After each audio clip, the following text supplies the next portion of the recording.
स्वागत है आप सभी का अपने YouTube चैनल ऑलराउंडर में। मैं सुशील आप सभी लोगों का आज के शानदार सेशन में हार्दिक स्वागत करता हूं। जो भी लोग इस चैनल पर नए हैं चैनल को सब्सक्राइब कर लें और साथ ही बेल आइकन को प्रेस कर लें जिससे हमारे आने वाली वीडियोज़ का नोटिफिकेशन मिल सके। दोस्तों आज हम एनसीईआरटी गणित कक्षा 10वीं के प्रश्नावली 8.3 का प्रश्न क्रमांक दूसरा हल करेंगे। और जिन लोगों ने भी प्रश्नावली 8.1 और प्रश्नावली 8.2 या प्रश्नावली 8.3 का प्रश्न क्रमांक 1 नहीं देखा है, हमने डिस्क्रिप्शन बॉक्स में उसका लिंक दे दिया। आप लोग जाकर के वहाँ से डिस्क्रिप्शन बॉक्स से प्रश्नावलियों के सभी प्रश्नावलियों के प्रश्न आप लोग देख सकते हैं। तो आज हम प्रश्नावली 8.3 का दूसरा प्रश्न हल करेंगे, जिसका पहला प्रश्न है tan 48 अंश इंटू tan 23 अंश इंटू tan 42 अंश इंटू tan 67 अंश। इसको हमें सिद्ध करना है कि इसका मान 1 होगा।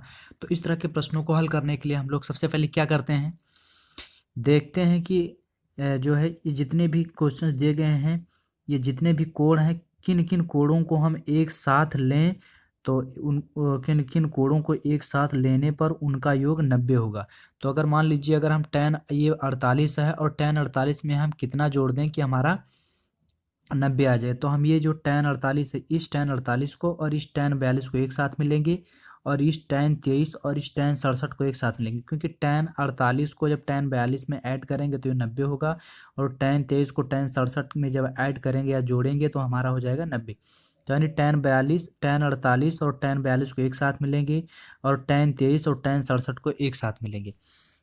तो चलिए इसको हल करते हैं। तो हम लोग क्या करेंगे, tan 48 और इंटू tan 42 को एक साथ मिलेंगे, क्योंकि इन दोनों को जोड़ने पे ही 90 अंश आएगा। फिर इंटू ये लिखा हुआ है tan 23 और इसके बाद में हमें tan 67 को एक साथ में लेना है, तो tan 67 अंश आंसर हमें 1 लाना है। इसको हमें सिद्ध करके दिखाना है। तो हम क्या करेंगे, चाहे इस वाले को चेंज करेंगे 90 माइनस थीटा में और चाहे tan 42 को। तो चलिए हम tan 48 को 90 माइनस थीटा में जब चेंज करेंगे तो ये हो जाएगा tan 90 माइनस 90 में से हम कितना घटाएं कि हमारा 48 बचे, तो हम 90 में से 42 को घटाएंगे और ये tan 42 इसी तरह से लिखा हुआ है, तो इसी तरह से हम इसको लिख लेंगे। और इसके बाद में फिर हम लोग क्या करेंगे, यहाँ से ये tan 23 लिखा हो तो इसको हम फिर चेंज करेंगे tan 90 माइनस थीटा में। तो यहाँ से हो जाएगा tan 90 माइनस 90 में से हम कितना घटाएं कि हमारा 23 बचे, तो हम 67 घटाएंगे और उसके बाद में ये tan 67 लिखा हुआ है तो इसको हम इसी तरह से लिख लेंगे।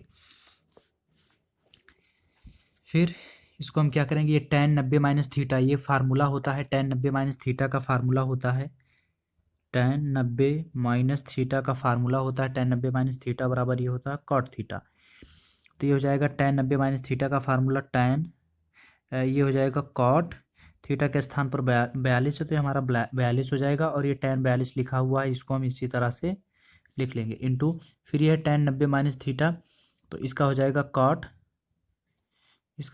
cot 67 अंश और ये tan 67 इसी तरह से लिखा हुआ है, इसको हम इसी तरह से लिख लेंगे।